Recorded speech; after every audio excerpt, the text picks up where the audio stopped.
Valuation risk is the financial risk that an asset is overvalued and is worth less than expected when it matures or is sold. Factors contributing to valuation risk can include incomplete data, market instability, financial modeling uncertainties, and poor data analysis by the people responsible for determining the value of the asset. This risk can be a concern for investors, lenders, financial regulators, and other people involved in the financial markets. Overvalued assets can create losses for their owners and lead to reputational risks, potentially impacting credit ratings, funding costs, and the management structures of financial institutions. Valuation risks concern each stage of the transaction processing and investment management chain, from front office to back office, distribution, asset management, private wealth, and advisory services. This is particularly true for assets that have low liquidity and are not easily tradable in public exchanges. Moreover, issues associated with valuation risks go beyond the firm itself, with straight-through processing and algorithmic trading.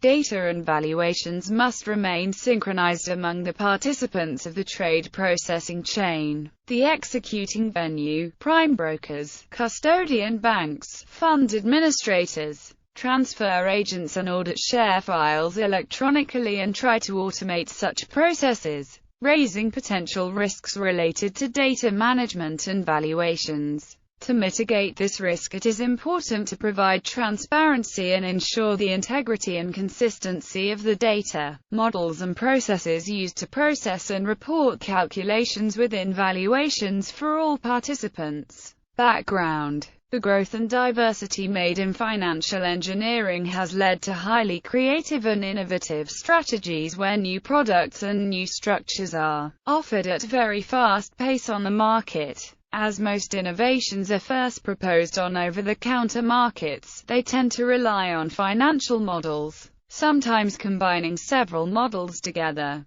Financial models typically build on underlying assumptions and require calibration to a breadth of scenarios, business conditions, and variations of the assumptions, increasing the model risk. The shock wave which affected the credit and capital markets following the burst of the U.S. subprime mortgage crisis in late 2007 tested most underlying assumptions and had sweeping effects on a number of models that would unlikely be calibrated for extreme market conditions or tail risk. This led to an emergency call for transparency and assessments of exposure from the financial institutions' clients, shareholders, and managers, echoed by the regulators. In this process, it appears that market exposure and credit exposure intricately mix into a single notion of valuation risk. Managing valuation risk. Valuation risks result from data management issues such as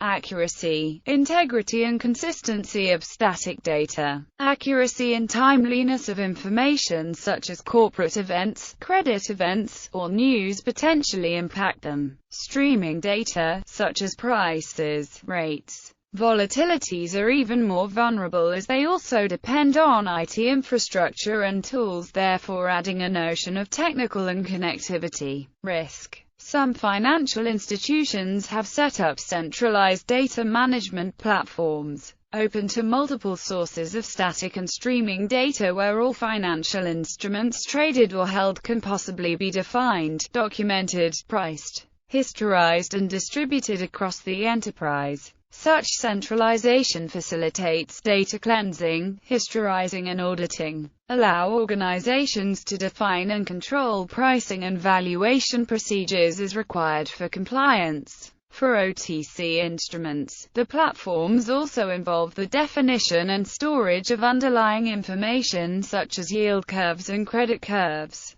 volatility surfaces, ratings and correlation matrices, and probabilities of default. In addition, an important aspect of managing valuation risk is associated with model risk. In search of transparency, market participants tend to adopt multiple model approaches and rely on consensus rather than science. In the absence of deep and liquid market transactions, and given the highly nonlinear nature of some of the structured products, The mark-to-model process itself requires transparency. To achieve this, open pricing platforms may be linked to the centralized data warehouse. Those platforms are capable of using multiple models, scenarios, datasets with various distribution and dispersion models to price and reprice under ever-changing assumptions. The final aspect of managing valuation risks relates to the actions that can be taken within the firm as a result of the assessments of exposures and sensitivities reported. The management of tail risks should also be reviewed so that allocating economic capital weighted by a very low probability of occurrence of an event amounted to considering a normal distribution of events or simply overlooking the tail risk.